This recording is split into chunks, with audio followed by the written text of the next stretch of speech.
Well, let's bring in our next guest analyst. He's probably got it while I'm looking it up. Let's bring on Mr. Craig Bolanos. He's the co-founder and wealth advisor at VestGen Wealth Partners in Chicago.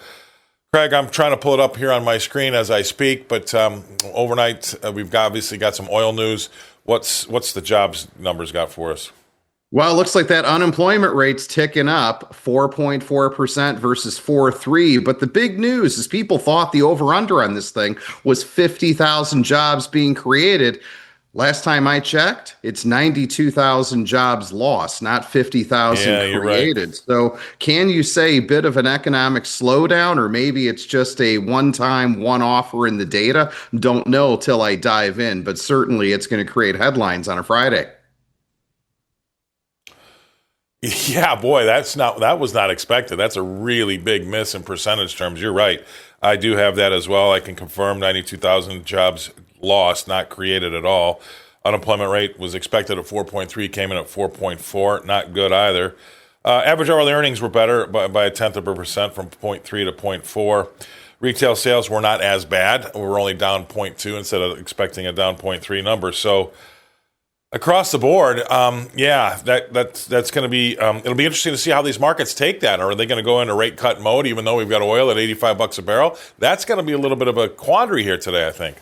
We are not going into rate cut mode. I mean, listen, we've got a dollar that's been rallying. So for anyone who was worried about the debasement of the U.S. dollar, just remember when there's global conflict, money always comes into the U.S. But seeing a strong dollar with strong commodity prices, usually the two are not going in the same direction. That's of interest. I think this 92,000 jobs lost, not 50,000 gain. I think that shows some of the underlying problems in the economy. And I think a lot of it is AI already being here. There's no doubt about it. I mean, this isn't about consumer confidence. I mean, we haven't seen travelers book any less. We haven't seen any of that. We got confirmation from some of the airline CEOs that travel's not down even a niche. I think this really is some of that AI replacement cycle starting to show up. What's it mean for the Fed? No one's cutting rates in 12 days. Scott, the next meeting is 12 days out. You and I both know there's not a chance, and you know what, that's happening. But get out to September, October. I still think we're good for one or two cuts this year because I think the unemployment numbers are going to continue to trend higher.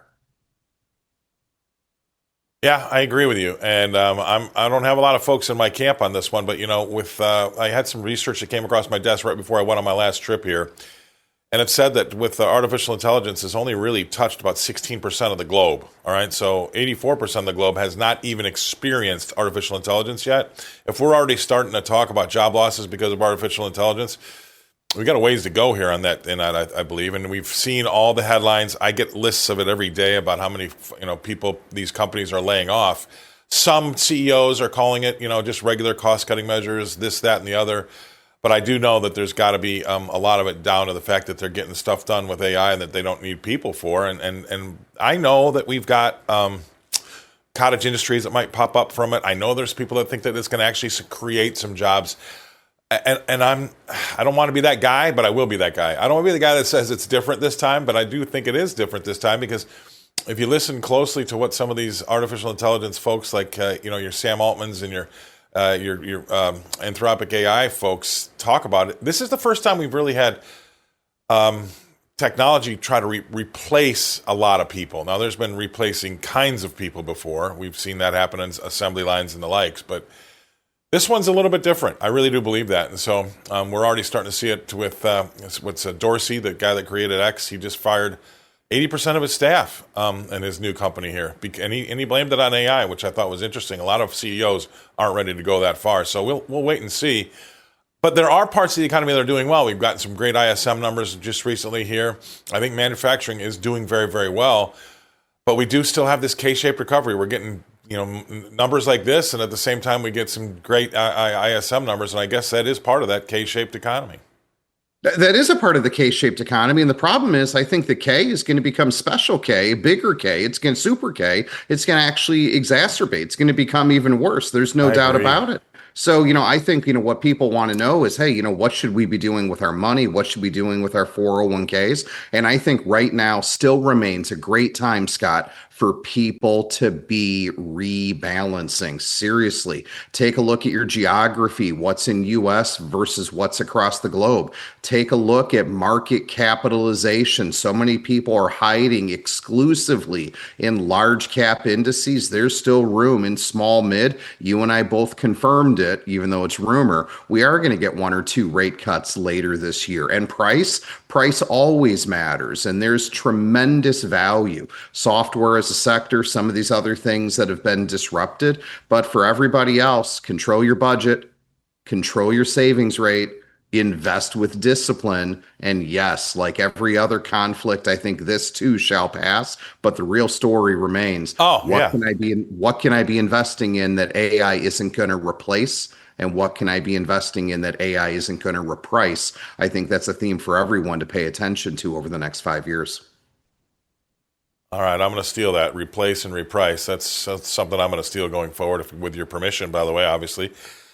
But also, before we go, is it just that easy that if oil's up, equities are down? I mean, if it's that easy, I think that folks out there, mom and pop out there, should be taking advantage of it, because we're going to need some of these companies that are getting hit because oil is being higher. Oil's not going to stay at 85 forever. Could it go to 100? Sure. And the Qatari oil minister says it goes to 150. All right, so it does, but it's not going to be there forever.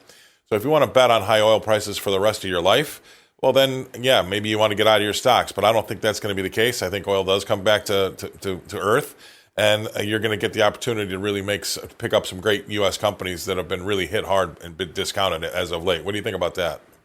I agree wholeheartedly. And let's focus within for a moment. Within the United States, we are not nearly as energy dependent as we once were.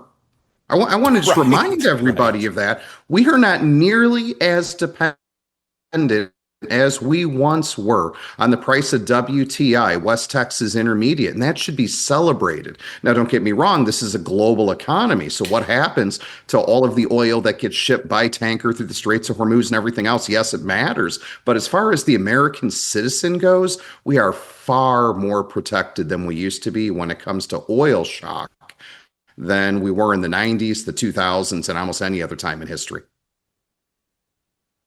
You're exactly right. Always great to have you on. I love having these big numbers when you're on with us, Craig. You've got some really valuable insight. Congratulations again on that award of being named one of the best money managers out there. You're worth it, brother. Thanks for coming on. Have a great weekend. Craig Bolanos, he's the co-founder and wealth partner at VestGen Wealth Advisors up in Chicago.